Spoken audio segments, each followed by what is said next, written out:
అందరికీ నమస్కారం అండి. మా ఊరెత్తు కబుర్లకు స్వాగతం సుస్వాగతం. ఇక్కడ మేము కొయ్యలతో ఒక చిన్నది లాంటిది తయారు చేశాము.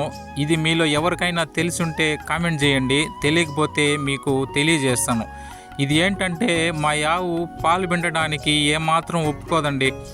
అది పాలు పిండదామని వెళ్ళినామంటే ఒక టన్ను తన్నిందంటే మూతి పండ్లు కుప్పగా రాలిపోతాయి. ఎందుకు మనం ఉండే పండ్లందీ రాల్చుకునేది దీని దగ్గర టన్నులు తినేదనే ఉద్దేశంతో ఈ విధంగా కొయ్యలు తీసుకొని 4 పక్కల ఈ విధంగా తయారు చేసేసి దాంట్లో ఆవును తోలేసి పాలు చూడు ఎంత చక్కగా పిండుకోవచ్చో. ఈ విధంగా ఒక చిన్న ప్లాన్ చేసుకొని ఈ తన్ని ఆవుల నుంచి పాలు పిండేటప్పుడు జాగ్రత్తగా ఉండాలనేసి మేము ఈ విధంగా తయారు చేసుకోవడం జరిగింది. చూడండి పాపం ఈ దూడ మాకు లేకుండా పాలన్నీ మీరే పిండేసుకోండా అనేసి మా పైన చాలా కోపంగా చూసి వాళ్ళ అమ్మ మాకు కంప్లైంట్ చేస్తుండేది. ఈ ఆవు కూడా చూడు ఏరా పాలు అన్నీ పిండుకునేసి మీరు వీడియోలు తీసుకుంటున్నారని నా పైన కోపంగా చూస్తుండది.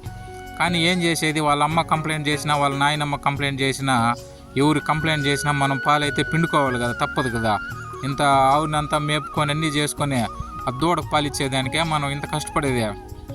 ఏదైతేనేమి మనం మూతి పండ్లు రాల్చుకోకుండా పాలు పిండుకోవాలంటే ఈ విధంగా తయారు చేసుకోవాల్సిందే, తప్పదు.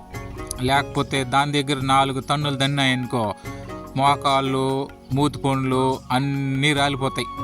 కాబట్టి మనం ఈ విధంగా ఆవు దగ్గర పాలు పిండేటప్పుడు జాగ్రత్తగా ఉండాలంటే మీరు కూడా ఈ విధంగా ఏదైనా ఒక చిన్న లాంటిది తయారు చేసుకోండి. మేత తినేటప్పుడు నీళ్ళు తాగేటప్పుడు బంగారం మా ఆవు, దీనికి మించింది లేదు. కానీ అంతా అయిపోయినాక పాలు పిండేదానికి పోయినామంటే ఒక టన్ను తంతిని చూడమే. అందుకే నేను మాత్రం పాలు పిండలేదబ్బా, కొంచెం దూరంగా నుంచే నిల్చుకొని చూసుకొని ఉంటే ఎందుకు దీని దగ్గర టన్నులు తినేది, ఉండే పండ్లంతా రాల్చుకునేది నాయనా అట్లనేసి. కాబట్టి మీలో ఎవరికైనా ఇట్లాంటి ఆవు ఉంటే ఈ విధంగా తయారు చేసుకొని జాగ్రత్తగా ఉండండి నాయనా.